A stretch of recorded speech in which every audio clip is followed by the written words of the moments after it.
Happy Tuesday. I kind of sound like a broken record sometimes.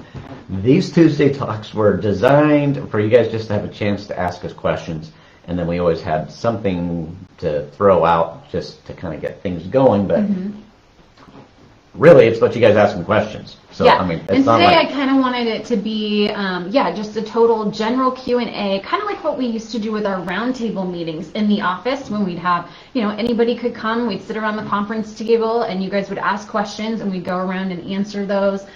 So yeah, I didn't get any emailed questions. I'm guessing you guys are wanting to bring those to us live today. So if you have anything that's contract, business practices, marketing, I mean, just anything real estate related, that's what we're here for today. so we're just going to sit here and just wait. Please send a question. Joking. We do have just, while you guys think of a question. Yes, we did have a little material planned.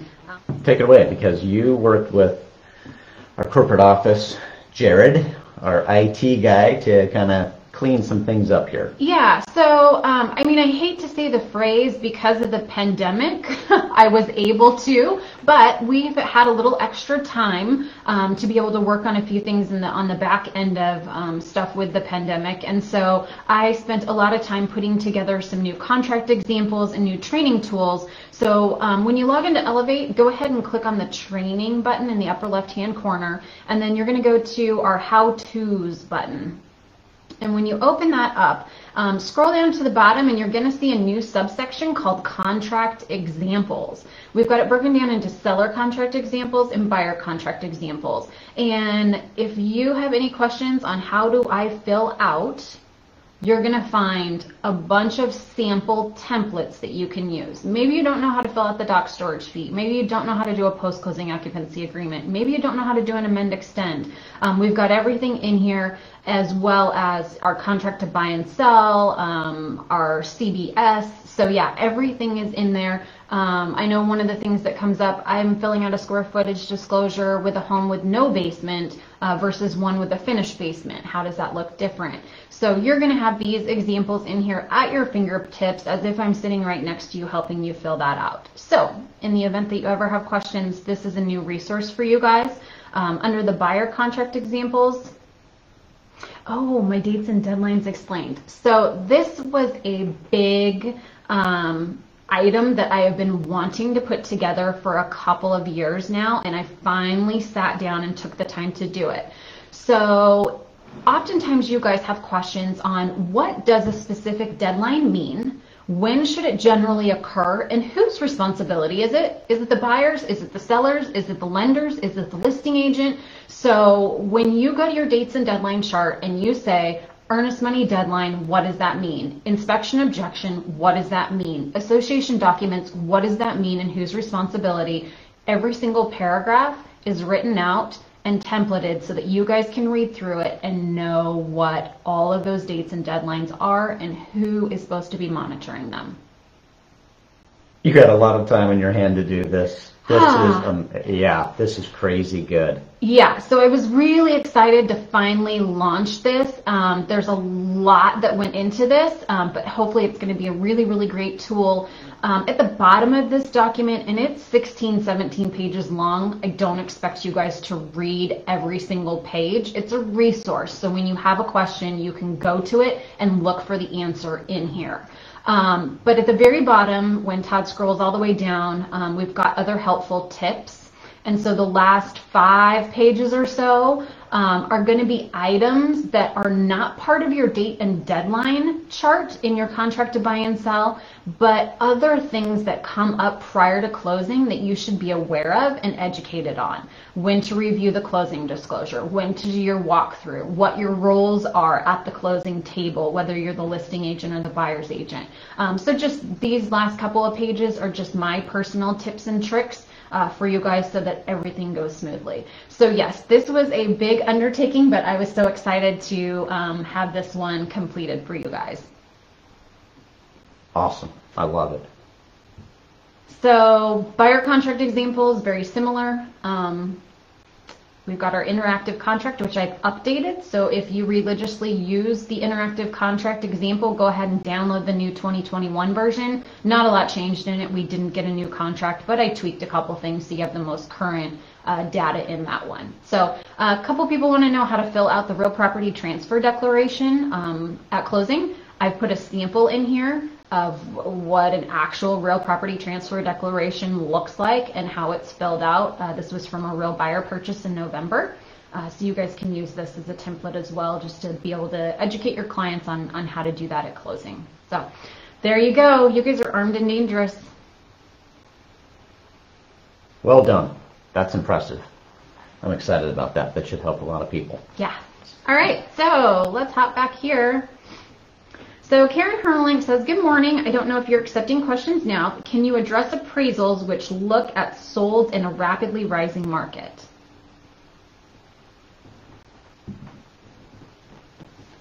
So, I'm not sure what the question is. Really. Karen, do you want to maybe elaborate a little bit more on your question? I'm guessing maybe it pertains to how are appraisals working in a rapidly increasing market, where the property goes under contract, say, January 1st, the appraiser goes out there on January 15th, and they're pulling comps from October, November, December. I'm guessing is what the question is. But I don't know for sure. Yeah, I don't know for sure. But I mean, appraisers are allowed to put in an increase of, watching the market, and if it's, going up at a 3% or 4% monthly average, they're able to do that. I mean, again, they adjust for market appreciation. Yeah, remember, appraisers are trying to justify the purchase price because the lender is making the ultimate decision on whether or not they lend on this, and they don't want to, be upside down on a property. Right. So an appraiser is trying to justify your sales price. Okay, appraisers do not set the market price. Buyers set the market price. If appraisers set the market price, we would never have appreciation or depreciation. Right. It would just be flat. Flat market. So it's supply and demand, and then it's the job of an appraiser to go, yes, this is where things are trending, and to try and justify that and show that to the lender that is the market we're in. Yeah, because you may have a house that would sell for $450,000 last August that in today's market would sell for $480 just because of that market appreciation. So yeah, appraisers calculate that in, and there's actually a page in the appraisal. And I know this page because it was back in the recession. They always called it declining neighborhood. Right. So we would see there would be adjustments because it was in a declining neighborhood. So the comps were actually more valuable the previous 6 months than what the property they were appraising. Now, when you look at that page, it's in an appreciating neighborhood or a stable neighborhood where there isn't much appreciation. But yes, they are adjusting for that. And so when you guys are doing these appraisal gaps, yes, and homes are selling for more than what an appraiser sees the value at, that new sales price is going to help the next person that sells their home, because they're going to see that appreciation. They're not looking at what that house appraised for. They look at the sales comp.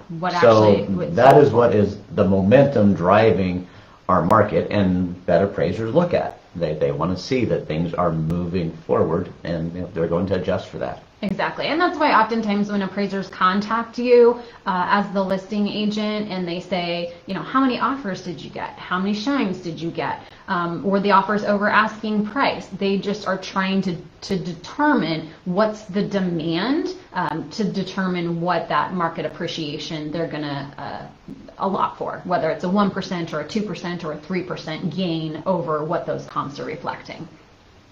So hopefully that was the question. If not, Karen, let us know. No, you guys missed the mark. This is my question. All right. Katie Markman, have you heard about title theft? I've been reading about people who are having their homes sold out from under them because their title was stolen. So we did get your email, Katie, about that request for a Tuesday talk. We need to have a title specialist come on in order to talk about that, because we are not knowledgeable on title theft. Yeah. I'm sure it's something that has happened, but it's not prevalent enough to reach us that, oh my gosh, this is something that's, happening 1 out of 100 transactions or something. But I'm sure there are some scary stories out there, and we can bring in a title rep. Maybe we'll have Coey or Michelle Cimino come and talk about some things on Tuesday Talk. Yeah, things that you guys can be aware of, and pitfalls and things to look out for. But yeah, we have not had any experience with that at Equity. Nobody has mentioned any transactions where title theft has been an issue, but we'll do some research and get the right person on here for that. Yeah. So thank you, Katie. Wire fraud, though. Wire fraud, Wire fraud is still prevalent. We haven't had any issues in our office, but I'm still hearing that out there. So again, make sure that they're filling out that wire disclosure and that you're just advising people, do not send anything via email. If they do not know who they're giving their wire information to, don't give it. I mean, make sure that is just tight as can be, and that, people aren't following up with an email saying, hey, I just want to make sure that we've got your correct. If you don't know who you're talking to, don't be giving it out. Because people are still poaching your signature lines on your email and creating email addresses that make it look like it's from you and sending it to your client saying, hey, there's been a change in the wiring instructions from title. Please send it to this account instead. And your buyers and sellers just need to know, do not send any money unless they've spoken to you over the phone or the title rep over the phone. So the only secure way to transfer information, unless it's an encrypted email, which a lot of people have a hard time encrypting. Yeah. So a fax. That's kind of funny. A fax, encrypted email, phone call, or in person. Yep. And phone call meaning you know exactly who you're talking to. Yeah, and that was the other caveat that I've been telling my clients, is just because you get a phone call from someone saying, hey, I'm with Heritage Title or First American, no. Make sure you've talked to me so that we know for sure that you're actually talking to the escrow officer and it's not someone calling impersonating the title company, because that's been another issue too. Yeah. So best way, in person. In person. Give it to them. Yep. All right, so let's see. Julie Felson has a question. If a seller has signed the listing agreement and lets me know they've changed their mind on a few items for exclusions and now want to have them as inclusions, is it necessary to do an amend, or can an email be sufficient? I like to have an amend done for inclusions and exclusions. Theoretically, something in writing such as an email or text message is good, but I do prefer an amend. It just makes everything really, really clean. And if the buyer's agent pulls information from the MLS, or from CTM when they generate their contract to buy and sell, it will pull those inclusions and exclusions from your that the paper trail is correct, and it pulls the right data when they're importing information. Yeah, just good business practice. Remember your inclusions, exclusions, just because it's in the MLS does not mean it's in the contract. Yeah. So when that contract to buy and sell comes together, that is even more important than anything, that everything is clearly specified. Because again, the MLS is not a contract between a buyer and a seller. Yeah, the MLS is, think of it as an advertisement. So when you say the washer and dryer was listed in the MLS as an inclusion, and you call and the washer and dryer are not at the home during the walkthrough, and I say, well, what's listed in inclusions? Well, the MLS doesn't piggyback onto the CVS. The contract to buy and sell overrides the MLS. Yeah. So if you don't have it written in, it doesn't stay. Good question, Julie. Thank you guys for these questions. These are great. So Stacey's looking up. I'm sure you guys can see the picture. I mean, this has been tried this out for a couple of years, but it's just still it's a classic. Tibby, our little white Westie, and his best friend Bentley. That was like 2 years ago. Yeah, they were having so much fun on a snow day. It was great. Okay, let's see. Rocio asks, is anybody negotiating their commission on an offer when representing the buyer to make it stronger? For example, cover appraisal gap when the buyer is not able to? but you're pretty sure the property will appraise. That's funny. We just had that question come in 2 days ago. Yeah, I'm like, who had that question? Was it Rosie that had No, it? it was who Stephanie that? Fellhauer. Oh, okay. Yeah, she was the listing agent, and the buyer's agent was going to cover the appraisal gap because the buyer didn't have the ability to do it, and they were pretty confident it would appraise, but yeah, there was some logistics and how does that look and how does that work. So yeah, we are seeing realtors use commission as a negotiating tool. We don't necessarily feel that that's the right thing to do. It's not our job to buy people homes. I mean, we help people buy homes. We help them make decisions. We educate. But we are not personally responsible for people putting their deal together by our earnings, by our living, by our, we use the word commission. That is your salary, your income, your paycheck. Maybe use a different word than commission. For some reason, we think commissions, well, if they're just getting a commission, we can just use some of. That is how I live. This is how I pay my bills. This is how I pay my mortgage. That is not our job, our role, our duty. I highly discourage you ever using your earnings in negotiations. And something I learned many, many years ago, there are two people much more motivated than you. And there need to be two people much more motivated than you. And that is the buyer and the seller.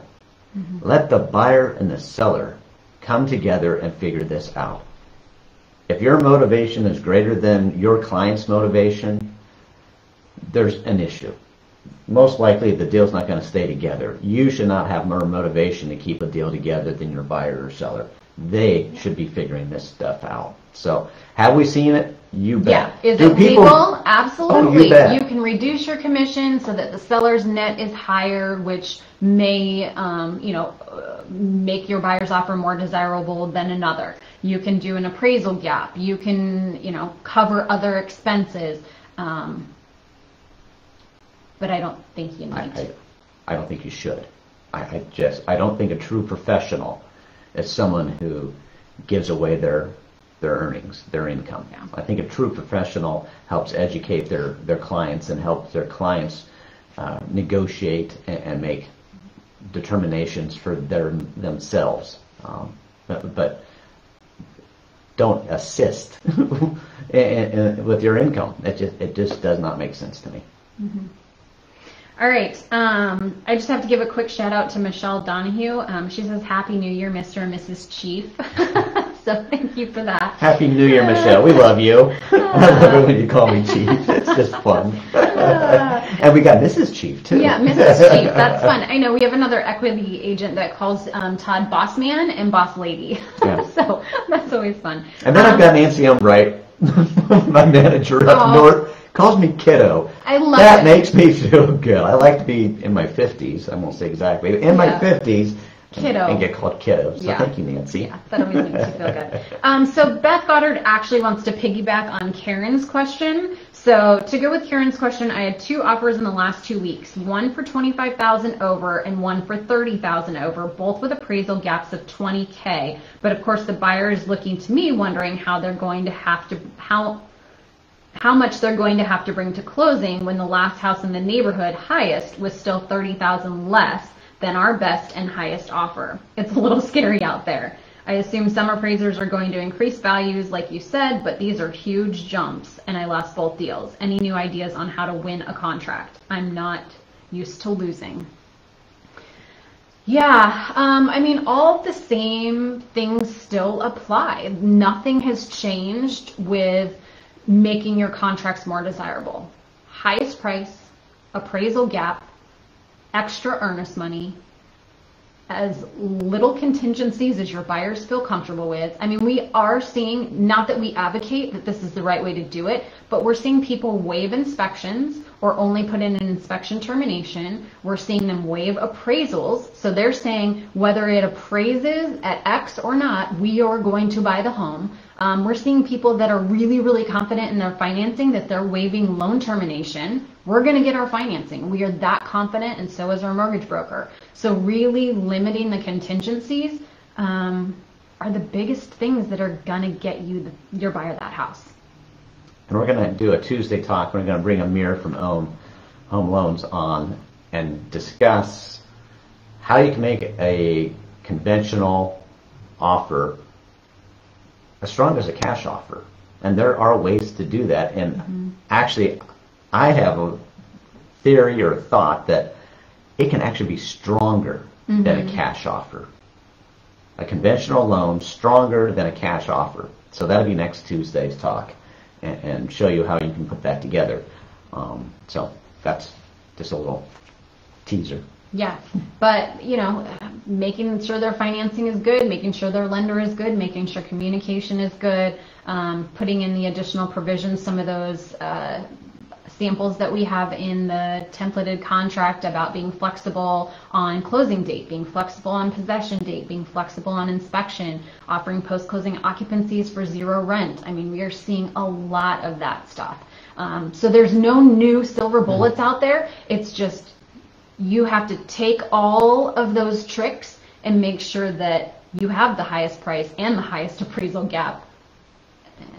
And right there, I mean, that's a couple of the simplest things. You might just be getting beat out because people have money right now. I mean, there is a lot of cash on the sidelines right now, which means people are able to really bid on a house and not be concerned about an appraiser. And if you have a buyer that wants an inspection and wants an appraisal and wants a loan termination, that is absolutely fine. Make those dates and deadlines short and tight.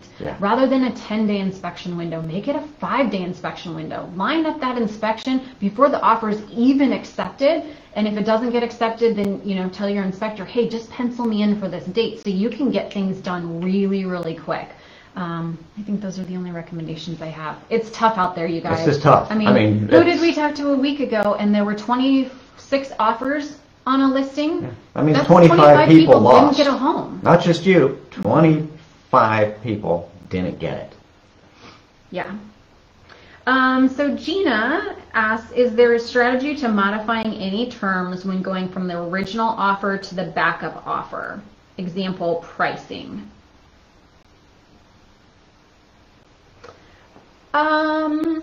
So in a backup offer, generally you take the offer terms that you initially submitted and just put in the backup offer language. But the buyer does have an opportunity to modify if they want to offer more or offer less.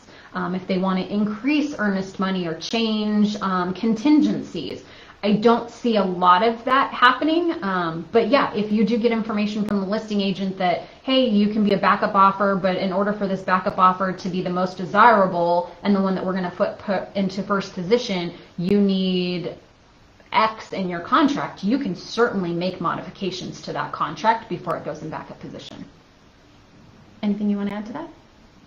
I wasn't 100% clear of what the issue is. Is she not able to even get a backup offer accepted, or you're trying to leverage your backup offer to be so good that if any little hiccup on the first offer comes up, that they don't try and help make that stay together or negotiate and would want to jump on the backup offer instead? That's what I was kind of thinking maybe she was talking about is, the leverage of, what, we've got this backup offer is better than my first offer. I wasn't expecting it to be that good. It came in late where I'm already under contract. Now that this first offer, wants some inspection items taken care of. We're going to say no. We're going to say no to everything because this thing back here is like 10 grand more, no inspection, and maybe there's a way to kill the first deal.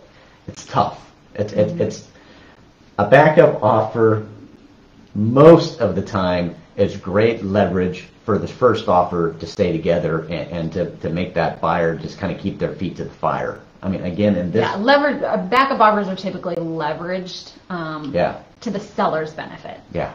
They're not... You don't see yourself slide into first position unless something just goes totally haywire and the person can't afford the home. But when it comes to negotiations, when a buyer knows there's a backup, there's 25 offers on that house. Mm-hmm. It's pretty tough for someone to say, I'm not going to negotiate, I'm not going to keep moving forward, because the last thing they want to do is go and find another house, like and compete again. So usually the seller uses that to their benefit and says, hey, Mr. Buyer, I'm not doing any of the inspection items, I'm not renegotiating on an appraisal, I'm not doing this, I'm not doing that, because we have a backup offer that's $10,000 higher, and if you want to walk, we'll just move forward with them. And that buyer goes, okay, we'll keep going. Yeah. So, but yeah, thanks for interpreting that a little That's how I differently saw than I it. did. Yeah, maybe, she was thinking there's 5 people who want to be in a backup offer state, is what you were talking about. Yeah, exactly. So, thank you for that. And then let's see, Daniel Locke. Not to beat a dead horse, but can you elaborate on pocket listings? I showed a client a 4-plex over the weekend. The listing agent told me no co-op is established on the property. He told me on Tuesday morning. He's not sure if he's going to put it in the MLS.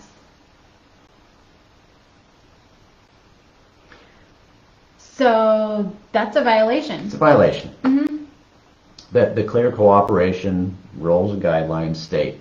And this is NAR. NAR. This is not the MLS system. No, this is not National RE Colorado. Association of Realtors. Yeah. All listings have to be in the MLS within 24 hours of marketing. Yep. Period. Period. There's no such thing as a pocket listing. If there is, they're in violation. Does this happen? Absolutely. Yes. Is it against the code of ethics? Is it against our...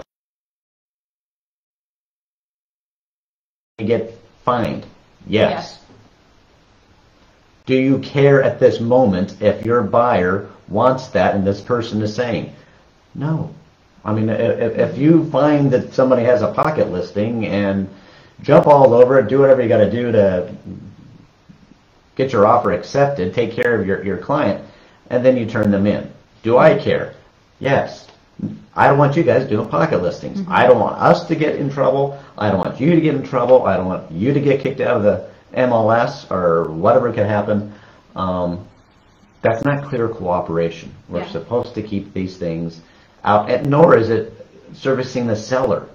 If you're only giving a very narrow market the knowledge of a home, how are you getting the highest and best price on that property?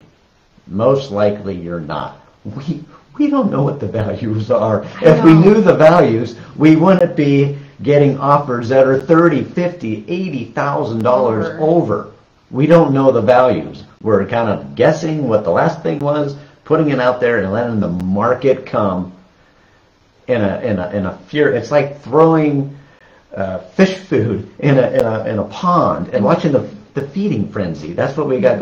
And if you don't have a pond and let everyone know what that is and throw all the food to the same people, well, you've only got one line in the water. You're telling a handful of people, and then that seller is not getting what they need. And there's a lawsuit. You have liability if you do not put that property out to the great masses through the MLS. Yeah, and then the second part of your question or statement, Daniel, being that no co-op is being offered, part of RE Colorado's rules and regulations, this is not an NAR thing, but as a participation agreement that we have all working together, RE Colorado requires you pay something to a co-op broker.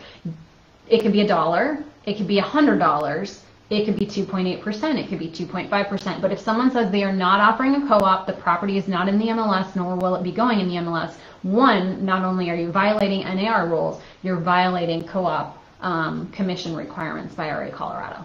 So, but for you and your buyer, if you want this property, go after it. Go after it, and make sure that you have checked the proper box in 3.3.2 of what contract? Of the buy listing contract. For what? For commissions. Oh. So your buyer can pay you. Gotcha. What is that? I forgot the... Don't know off the top of my head. I just lost it. Make sure in your buyer agency agreement, your listing contract with your buyer, that you have checked in the event that you're not getting paid by the seller or the listing company, that your buyer will pay you. You must check that, and then you can write it into the offer. Seller to pay 2.8%, 2.5. And you can try and negotiate the commission. And you can try and negotiate. If not, then you put in the contract that the buyer's going to pay you. Make sure you get paid. We don't do this for free. Yeah. Yeah, exactly. So, great question. Let's see. Karen, does changing what you put in the MLS from accepting offers through X with accepting deadline X to sending an email through showing time, we already accepted an offer, violate clear cooperation? So we do see those offer acceptance, like we're accepting, property goes on the market Thursday, accepting all offers through Sunday at 7, response time Monday at noon. If you're going to do something like that, I recommend you put a caveat in there. Seller has the right to accept an offer At any time. At any time. And you don't have to make that disclosure, but the seller's the one that calls the shots. Again, the MLS is an advertisement. And so the seller intends on collecting offers up till X date, but if they get a cash offer, $30,000 over, closing in 4 days, why should they wait until Sunday night to make a decision? They have the right to go ahead and accept an offer, and that's why you and your buyers need to get out to the property ASAP, write your offer ASAP, because even if it says you have until Sunday, you don't always. So it is not a violation of clear cooperation. It's not the best business practice because it makes people angry. But the purpose of clear cooperation is to ensure that the seller is being marketed to the widest audience, and that all participants, meaning those that subscribe to the MLS, have the opportunity to see that property within 24 hours of it being marketed. Yep. That's the key. Not that you all have the same advantage of making a great offer or whatever, but that you all get to know it's on the market and jump as quick as you can, but not holding things back and keeping things secret and doing a pocket listing, which is a detriment to the seller and is detriment to the buyers by not being advertised to everybody. All right. I think we got them all. Good questions, Excellent. you guys. Yeah. Thanks. That was so much fun. I love the interaction. Yeah, good stuff. Yeah. All right. Sounds good. You guys have a great week. All right. We'll see ya. you soon. Take care.